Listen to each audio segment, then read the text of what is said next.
Good afternoon all.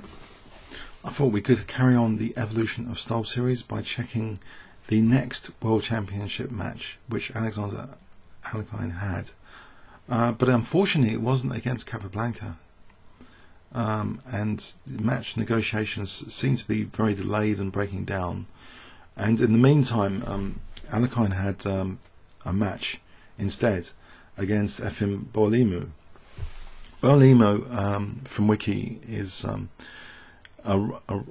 Russo-German chess grandmaster who won numerous events and played 2 matches with Alexander for the World Championship. One of his quotations actually is, "When I'm white, I win because I'm white. When I'm black, I win because I'm Bogoljubov." Bogoljubov, by the way, means beloved of God in Russian. Okay, so this is the first game of their World Championship match in 1929. Let's check it out. So Alexander playing white played d4, and then we have the Slav defense. So a bit of a change from the Kappa match, which didn't see many Slav defenses at all. So that has the advantage of not blocking the Queen's bishop. Maybe some little evolution of opening theory here, some evidence the Slav already gaining a bit of popularity if it's been played in a World Championship match. Anyway, so knight f3, knight f6. Now knight c3, and Efim took on c4. Now white wants to try and discourage black from protecting that pawn with b5. So actually Alexander played a4. And now I think I've seen bishop f5. Actually, I'm not really that hot on the theory of the Slav, but this move looks a bit odd, e6, blocking in the bishop. After e4, I think white's doing very well, bishop b4. Okay, he's temporarily a pawn down, but after e5 he's driving away a potentially useful defender of the black king now, away from that h7. So this diagonal might actually be more effective than usual. Bishop d2 parrying the c3 pressure. Black voluntarily gives up the dark square bishop now and plays b5. So this looks a bit on the materialistic side. So it's interesting to see, how does Alexander punish this? Okay, black's got a nice looking knight on d5 though. Alexander plays knight g5. So not afraid to move a piece twice in the opening. It's logically justified, it would seem here. And also the knight, on being kicked, it could return back to e4 here and maybe then into d6 as a threat. But black played f6, which kind of attacks the knight and undermines white's control potentially of that d6 square. Alexander takes on f6. Black recaptures now. Knight takes f6. And now bishop e2. So although white's a pawn down, this bishop could be useful coming to f3 to pin that pawn, and a takes b3. A takes b5, pardon me, will be a threat. So black tries to hold on here desperately to his pawn. It looks very, very materialistic play from black. I would say it's a shame. It's a real shame that Kappa didn't challenge in 1929.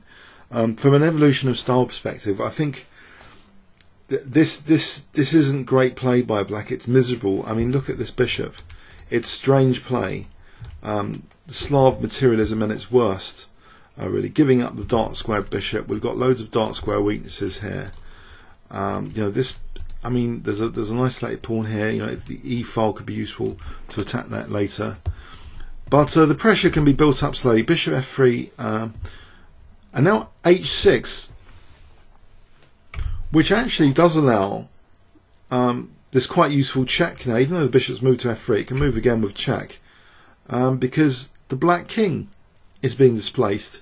So it doesn't seem a very high quality game from black. If we look at this position, black has not developed that many pieces. Look at all these pawns, shattered pawns everywhere. And white is actually just winning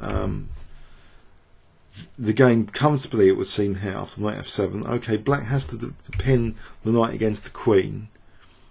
Queen G6, renewing the threat now of knight takes H8 because it'll be protecting the queen. The rook moves, but now bishop F4. Nasty threats on the dark squares. Bishop B7, and now a nice move perhaps, bishop G3, because if the queen can sometimes be on this diagonal on either E5 or F4, it's just looks like a terrible position for black. But there's also bishop H4 possibilities, and that's used now after king E7. Sorry, not bishop H4, bishop D6 check, kicking the king back. White castles. It's just totally miserable. It's like black hasn't really played that strongly. After D takes C, bishop D5. Okay, so white's just gaining the material back as well. AB. Okay, the bishop on D5 is protecting A8, but now rook invasion along the A file. You know, rook A1 looks dangerous. So black has to parry that, defend A7, the entry point A7. So he plays knight C6. But now we have the move knight E5 check. And this looks to be winning quite easily because of this imminent threat of check and then taking on A8. So it's a disastrous game here. Black resign here, but say takes, I think just check is going to be winning. If king there, then actually queen E4 might be the most accurate move here. Just the mate in one, I think. That's just the mate in one. And if the king like moved back, then white could just take on A8, just winning a house. So miserable play, it has to be said, from Efim. Let's look at it again. So Slav defense at its worst. Materialism, lack of development, weak dark squares, blocked in C8 bishop, conceding white important central squares. You know, the flexibility of a knight coming to E4 here. King not even castling now after this move H6. So yeah, I don't really think this was this guy was a worthy opponent. There were other people as well, not just Kappa, in theory, who were really strong. You know, Nimzovich, maybe Spillman, Rubinstein. You know, even maybe Lasker. You know, was still kicking around. So it's a shame. What we have here in this first game is a shame. But actually, something does happen interesting in the match. It seems as though Efim does, even after this terrible start, manage to pull his game together a little bit and win one or two. Okay, so let's have a look at the other games. So I'll close that. And in game 4, believe it or not, let's look at the decisive games only. In game 4, Efim as white. Okay, what happened? D4, knight F6, Nimzo Indian, bishop B4. So Alexander is thankfully varying from all those endless Queen's Gambit declines he had against Kappa. That's what you can say about this match. It had variety, it had interest of openings, it had the use of the hypermodern system, the Nimzo Indian defense. It's a breath of fresh air.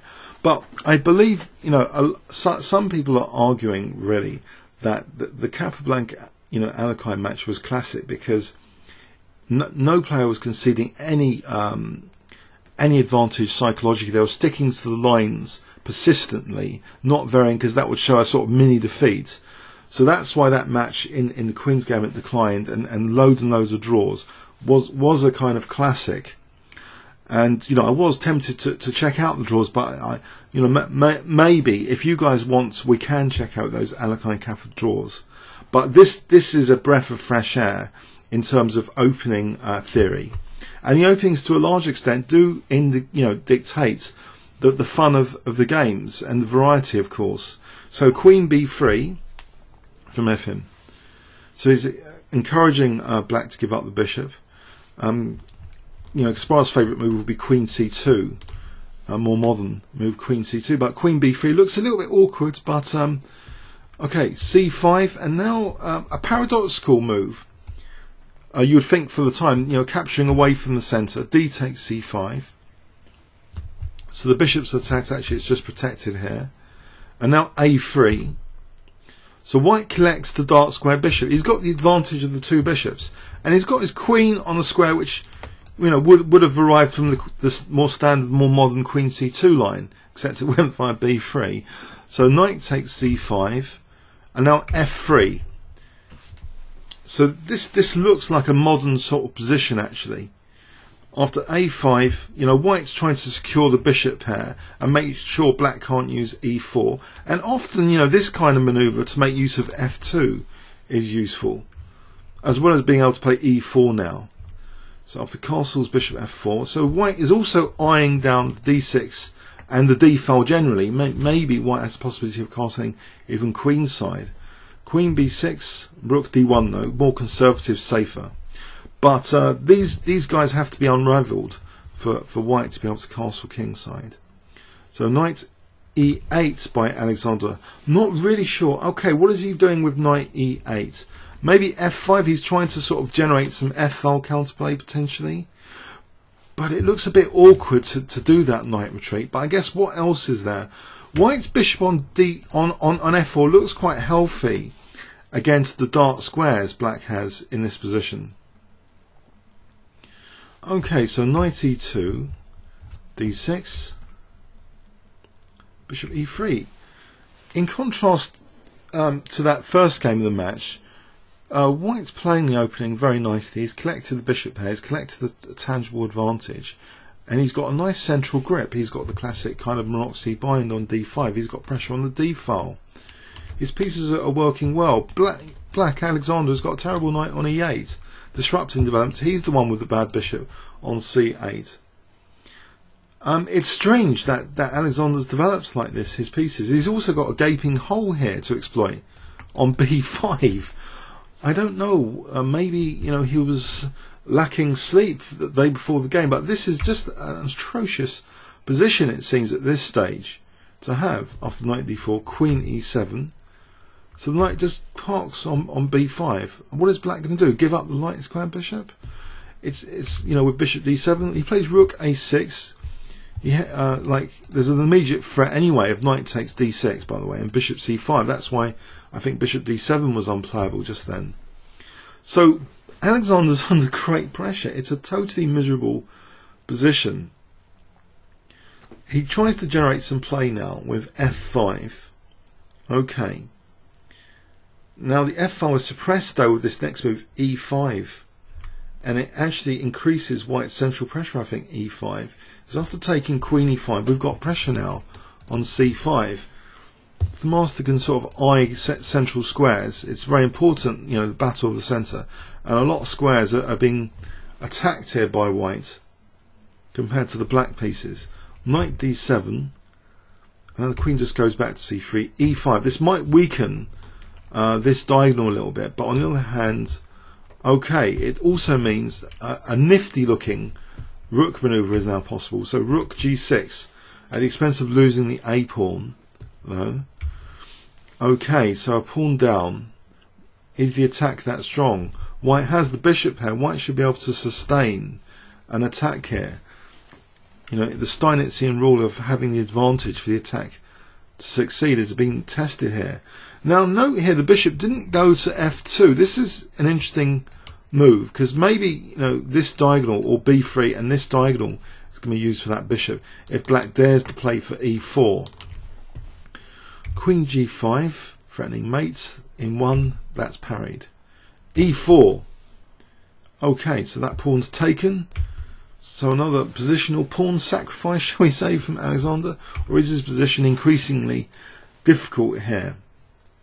Queen D8. Now this is very interesting because I think Nimzovich as black tried to do a hack attack and was refuted by Rubinstein crushingly using the D file. So that seems to be one pattern in those days, that the crude attacks, the underestimation of the centre to just beat off these attacks basically. And here Queen D8 is a nice move. This is a nicely played game by Efim, it has to be said. So after knight f6, you know, he's not scared. He plays bishop takes f4. He's beating off the black attack. Okay, so knight f3 check. A tactical device, but it's a lost position. White takes, and now after queen takes f4, white still stands much better in the centre. Queen d6, and as well as material up. White must be winning this. Queen h4, and now g3. Okay, no real threat of attacking, winning the queen just yet. But bishop g2 will mean pressure on f8, and the knight virtually pinned, and the queen will be attacked. Queen h3, and now e5. So lots more possibilities have opened up, like bishop d5 checks. h6, and now bishop d5 is used. Of course, the rook on f8 looks to be unprotected here. And in fact, it is unprotected, and it is taken. Oh dear, queen takes f8. So this isn't Alexander's best game here. Knight d5 c takes.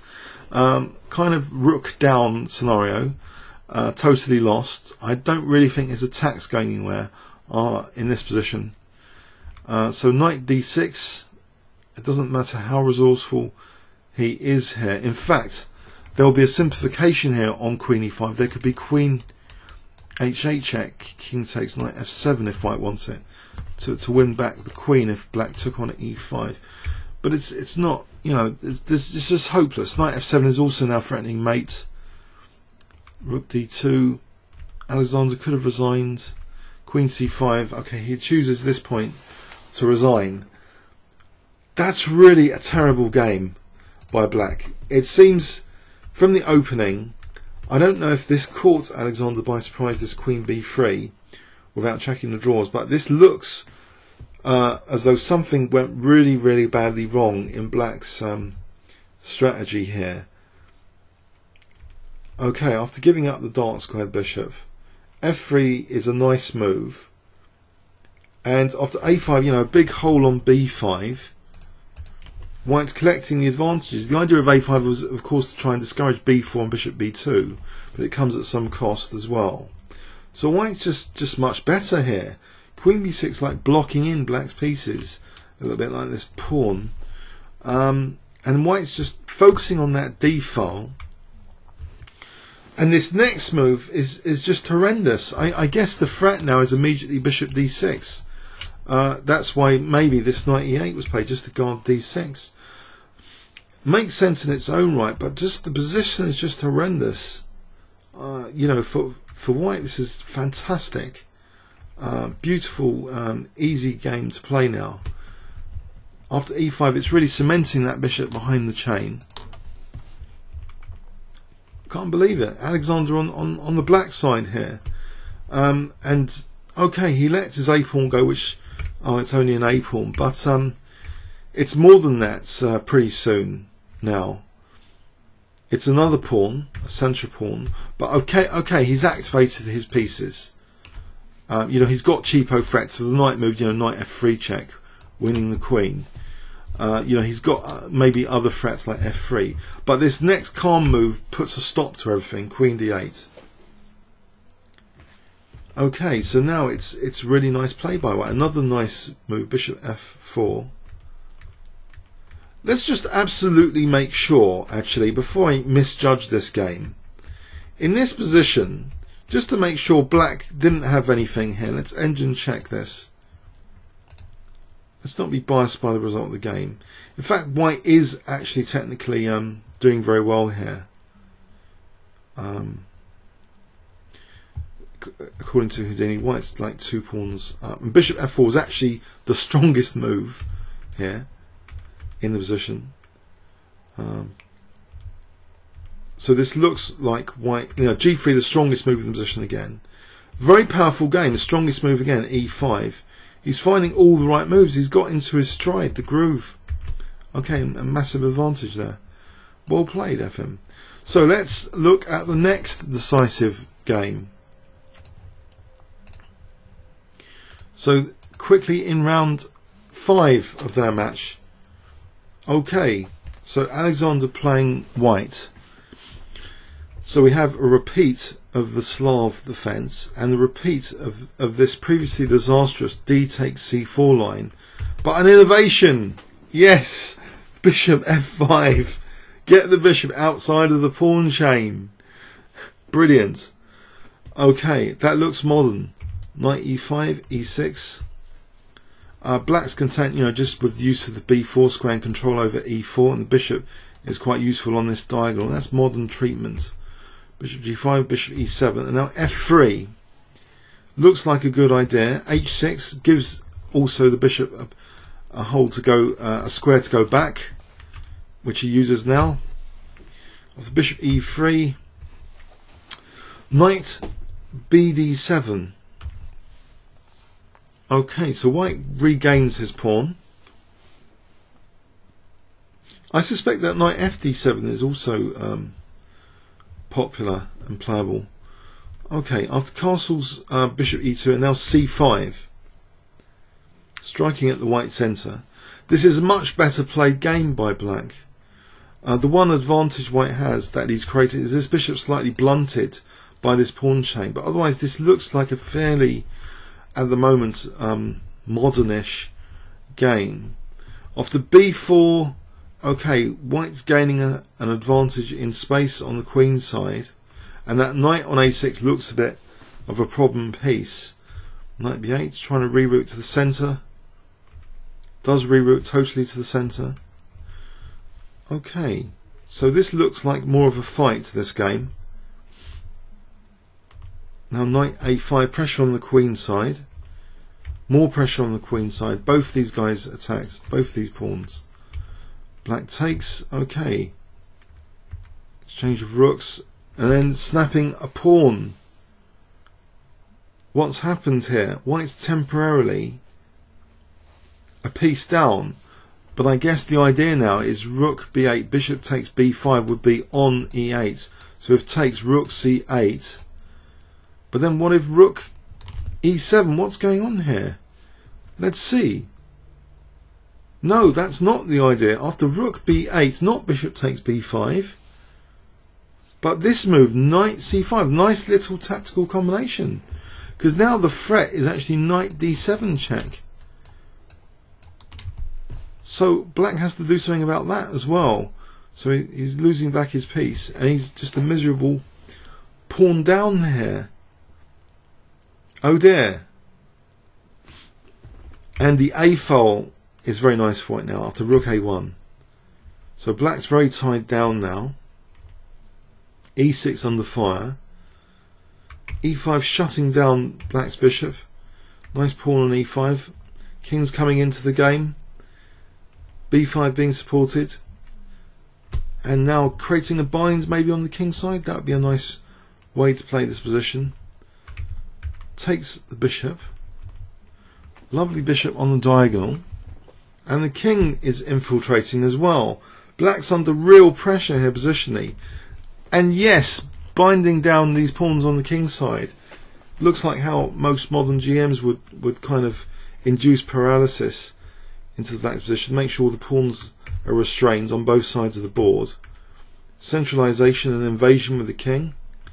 Wow, king C7, the final move. Forcibly winning material with the king.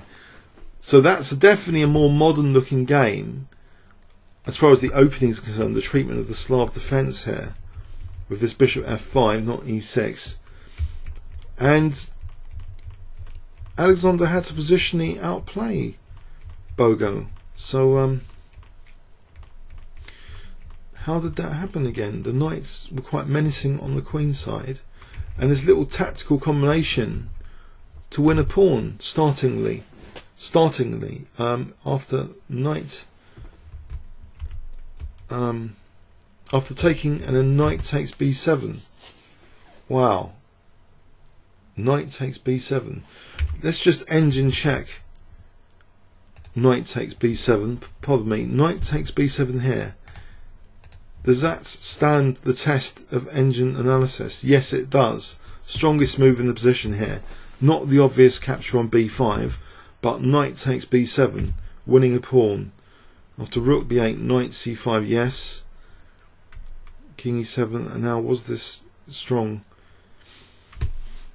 Actually here knight a6 is given as a crushing move for some reason.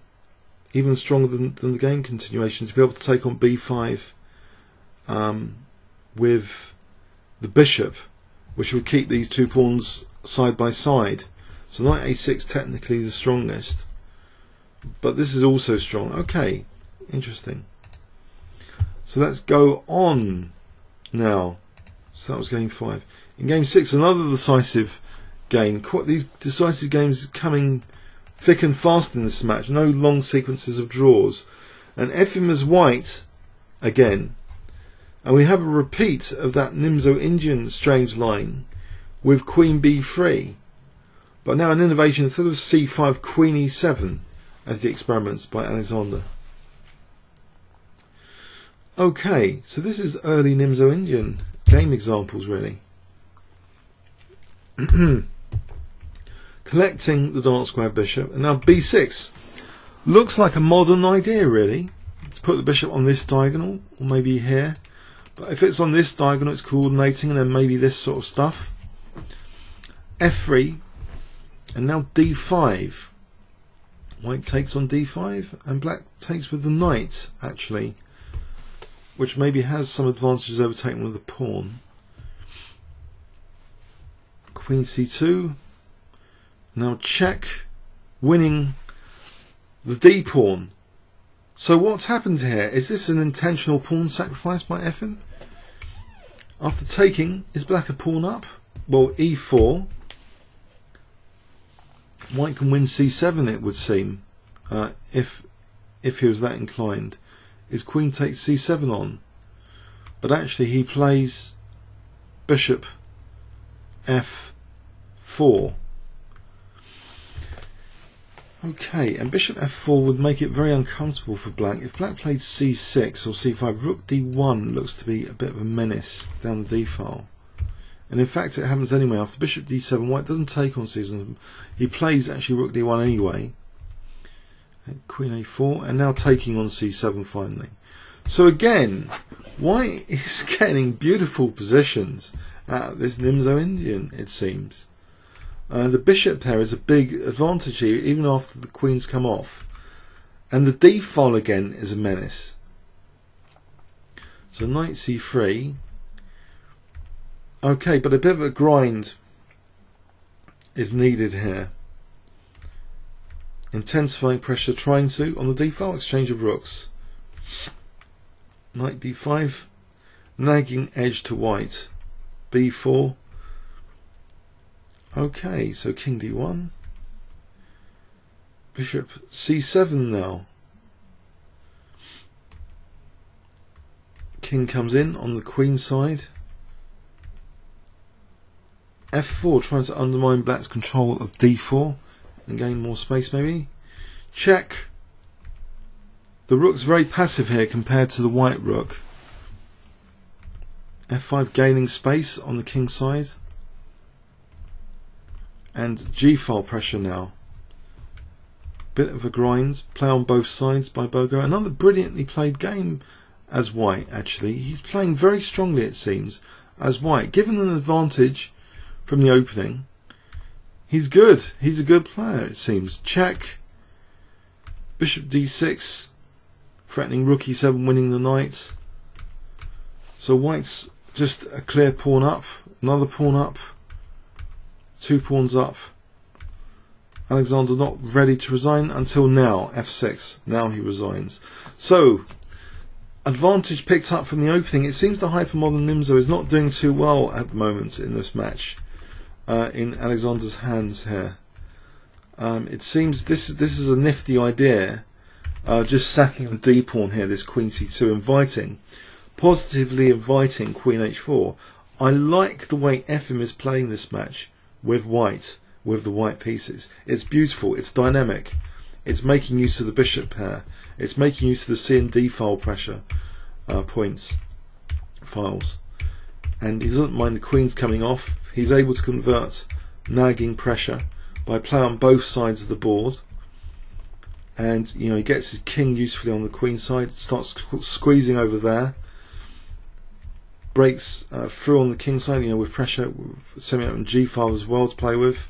The rook's just a lot more better than the black rook, and now forcibly winning that f6 pawn. Okay, and Alexander's going downhill again. So at the start of this match, as was evidenced, for some reason it seems as though Bogo was a great challenger, was going to be a great challenger. I don't know if Alekhine, you know, Alexander was in top gear at the moment. So I'm not really sure, convinced he was playing necessarily to top gear, but okay. So in the next game, Alexander bites back as white. So d4. After knight f6, we have actually a different opening. Great variety, an early King's Indian kind of defence maybe. But after g3, c6, so a bit of Bogoljubov Slav actually here. Whoops, Bogoljubov Slav as I was saying. So bishop g2, d5. So black's playing very solidly, but what's the problem with the black position here? After knight c3, black took on c4. Okay, so white's going to have pressure now on the diagonal. Or is he? He's just a pawn down. He's just using that as a pawn sack. Okay, and now f4. It looks like one of my blitz games here. Just using that as a pawn sack for a nice pawn centre. f5. Smashing through on the king side. G takes, E takes, and now bishop d5. Is there a problem for black? White takes on d5, and now he takes on d7 to be able to take on d5. But what of the d4 pawn here? After bishop takes d5, couldn't black also like take on d4?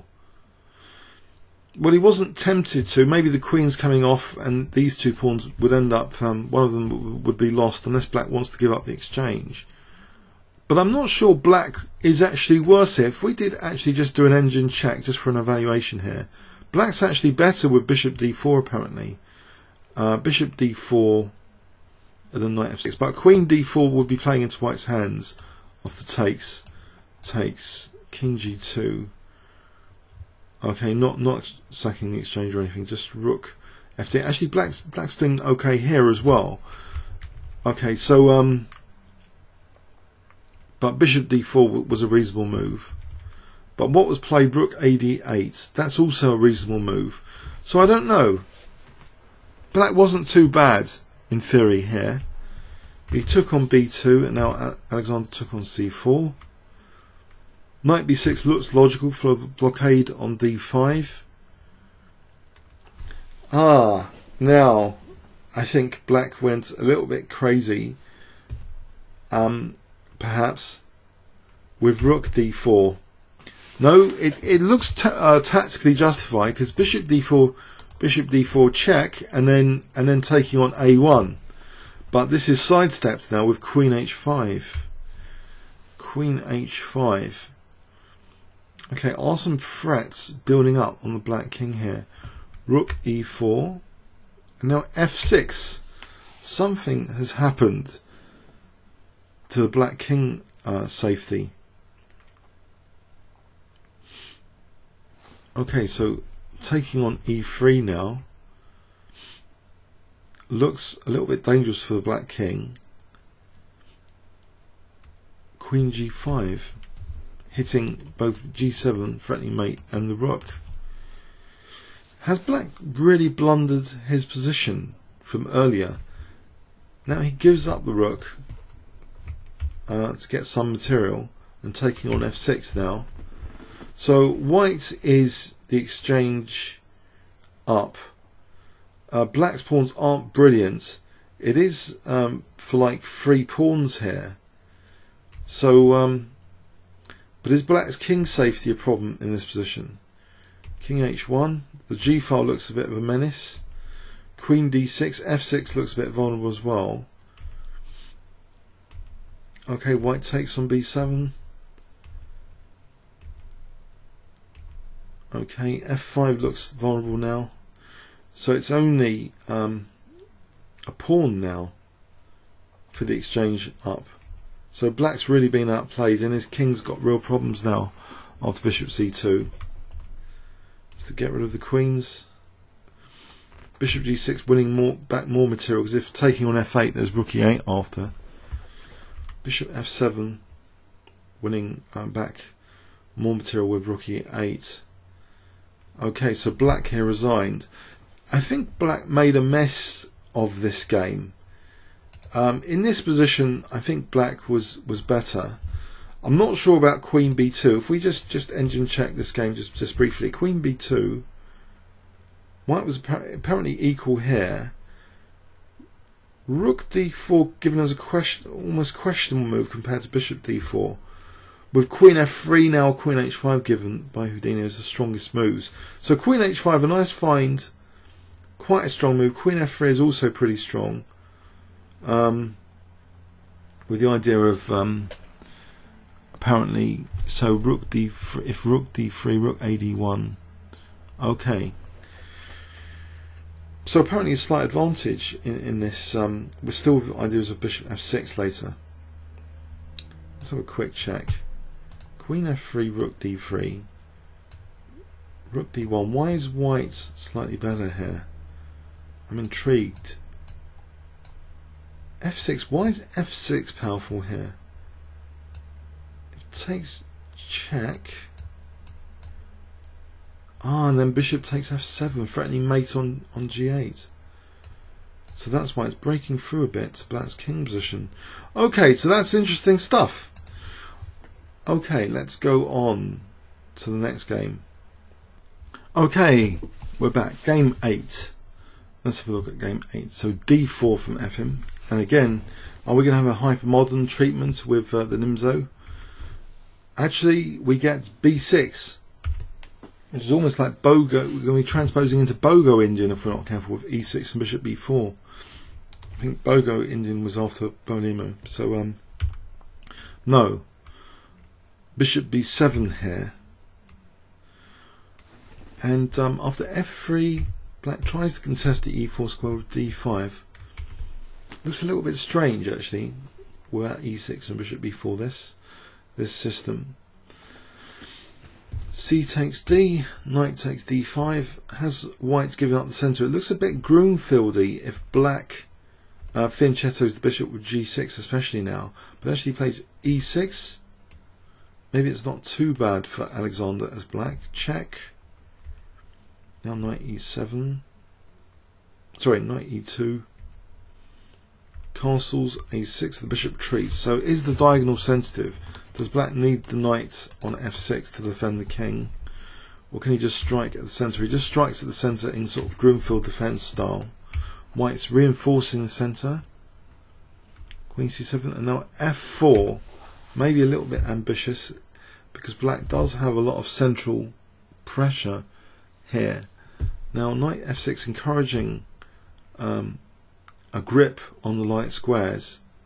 Knight g3, and now a very nice move from Alexander. I like this. This looks like a modern kind of move, you know, breaking the rules of casting to get an advantage while he can. The opportunity window here with h5. Just to drive away the knight on g3, put back the pressure on e4. Also maybe create a goal hanging pawn here. It's a threat, it comes to h3. So queen e2, h4. The knight goes to a seemingly terrible square, but it can be rerouted to the centre soon with knight f2, I guess. But dynamism, dynamic play from Alexander. Knight h5, putting pressure on f4 now. That's protected, and now Alexander just castles queenside. So in terms of style and style evolution, this looks like an exciting game. Opposite side castling in a world championship match. Great stuff. So rook a e1, king b8. After f5, now e5, pressure on d4. White closes the position.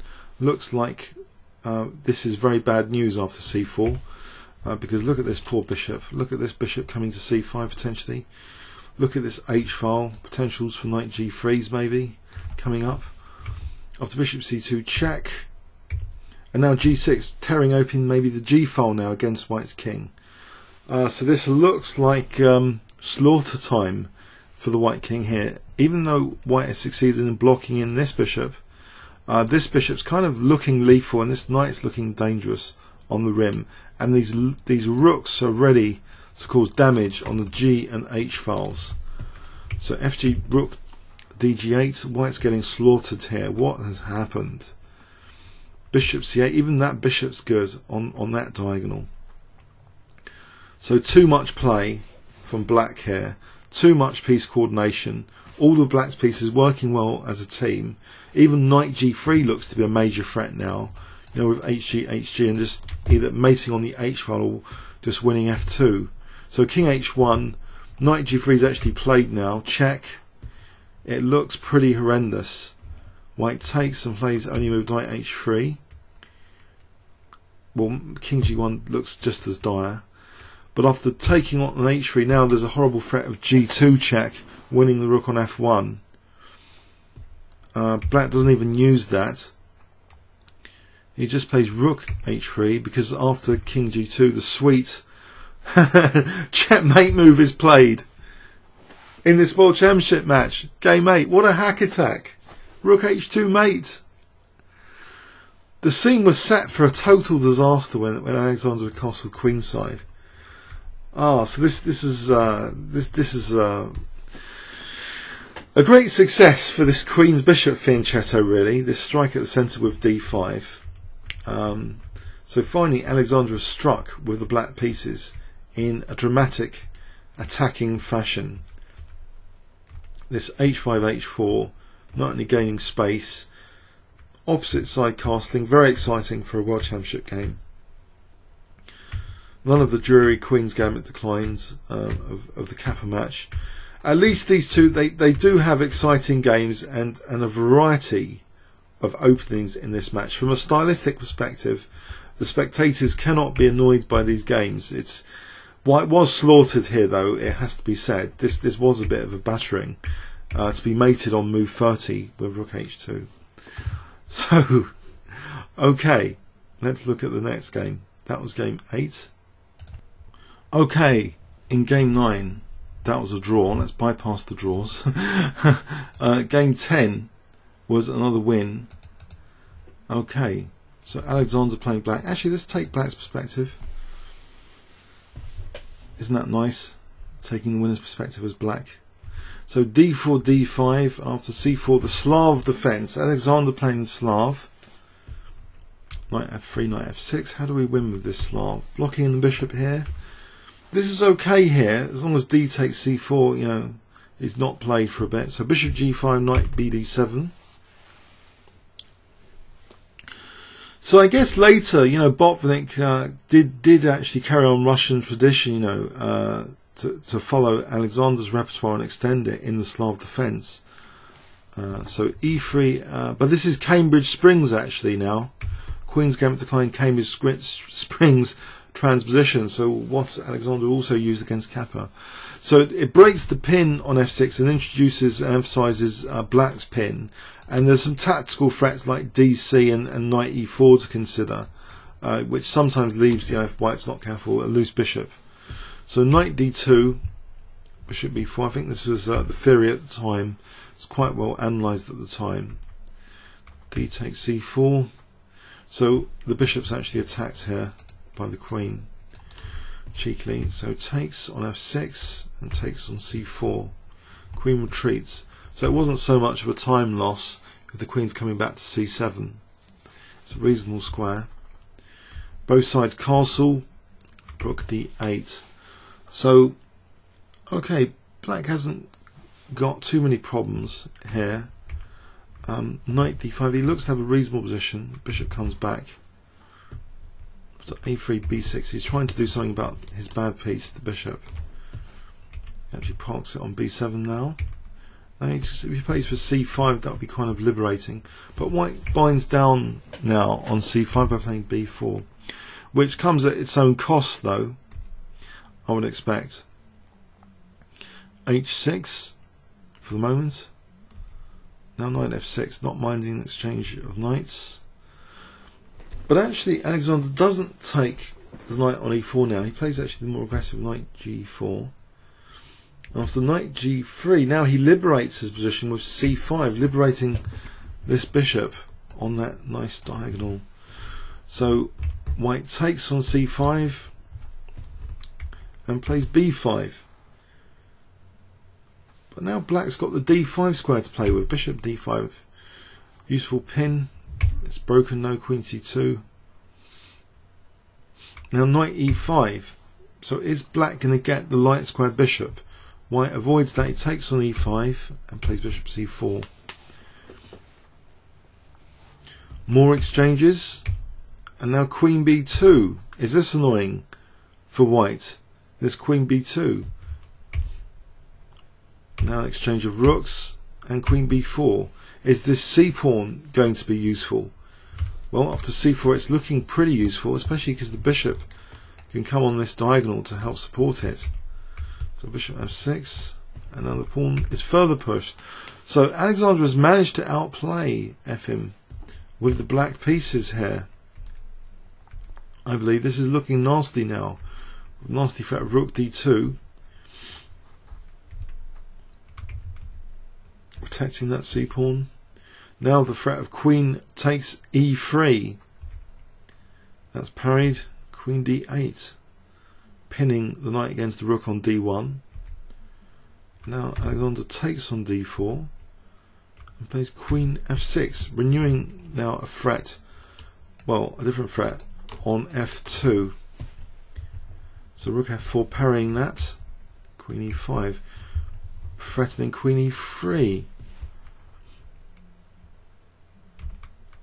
And now rook d2, which means c2 is now on the cards. Check. Offering f7, which is taken.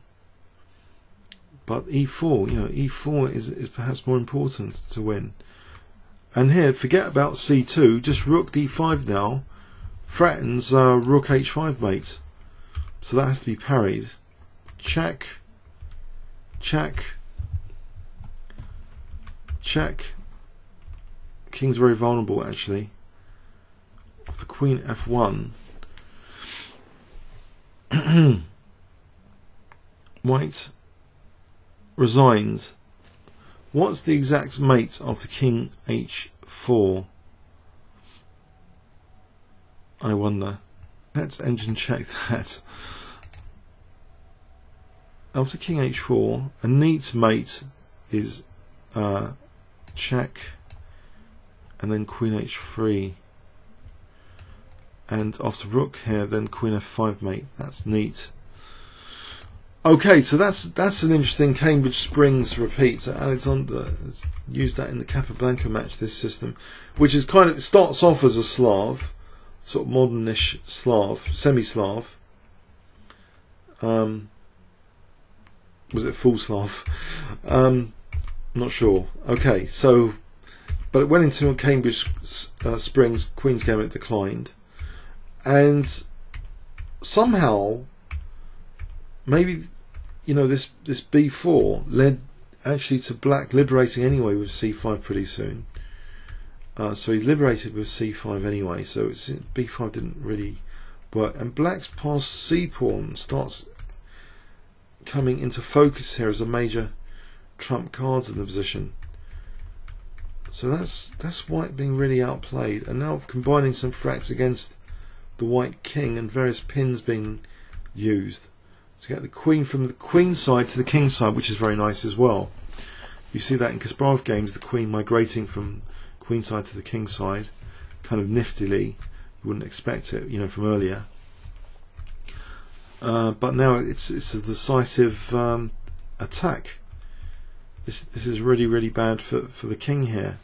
This would have, if white didn't resign, there's a neat mating sequence. So check, check, and mate. Cool. Okay, so that was game 10. In game 12, whoa, we have a fairly long game, over 50 moves. Efim as white again. So because in game 11 it was a draw, pardon me. So that's why. Okay, so okay, so let's have a look at this. So again, Slav starts off as a Slav, but then goes into Cambridge Springs again. Queen A5. So this is one of Alexander's pets. This Queen A5. It looks rather cheeky to move the Queen to A5 as a sort of function of C6. Function of C6 is usually just to bolster the, this pawn triangle, but for the Queen to pounce, it is actually breaking this tactical pin and creating some tactics of Black's own. I think it went out of popularity though as a system. I'm not sure how popular it can be seen like nowadays. So knight takes d5, queen d2, so bishop b4, just protecting c3 again. Okay, so bishop d3, now e5, liberating the centre. So Alexander snatched the pawn, but he's given up the dark squared bishop. Okay, how does white stand here? White has the bishop pair, but the dark square bishop doesn't seem that useful here. Okay, and the d file looks to be very good for black, as this move is emphasising. In fact, after knight c3, black's getting a pawn here now, because a rook takes d3 as a threat. Okay, so queen b4. Tactical scenario. Okay, so the bishop's now trapped after g6. I guess the idea of queen c3, there's rook d1 check, winning the rook on a1. Because if takes, then there's queen c3, and if otherwise takes, and taking on a1. So this is a big problem, it seems. But white took on g6. He's going down materially, surely. No, he doesn't want to allow perpetual, so he can't play knight takes c1 because there'll be a perpetual. He plays knight g3 check and then back, and he's a bishop. He's a bishop up here. So it looks like a consolidation job, a bishop up. Okay, just a bishop up. White has a few pawns, but okay, Alexander gets his king up in the game and makes use of his passed b pawn here. It seems that's pretty decisive, that b pawn here. And with that, okay, so bishop e2 has got a menacing threat of rook f3 mate. Okay, the king's in trouble again, and white's losing all the pawns, so that's quite a fair trade for the b pawn. Okay, so this other pawn's going to be munched. That's it. White resigned here. So something went wrong with the Cambridge Springs there, as white. So black played that liberating e5, and he snatched the pawn rather cheekily. But then white maybe shouldn't have played this knight e5. It exposes him on the d file pretty shortly here. D-file exposure after rook d8 is pretty nasty stuff, and this really backfires now on white. This bishop h7, I did rook a1 because of now this g6, because the rook d1 is a terrible threat of queen c3. So now running with checks to make sure not having a perpetual. Black's basically a piece up. And it's essentially a consolidation, a nice consolidation. White does have very dangerous pawns in this position. Potentially there's 5 pawns over here to deal with. So that was very well handled.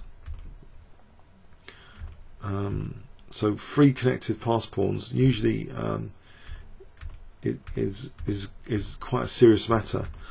But here Black's king is in the wrong kind of place, so he's losing one of them, losing another one, and they're fragmented now. Then he starts losing another one, third one, so he's down to 1 pawn now on the king side, and that's it. Okay, I'll have a break here, I think. Thanks so much.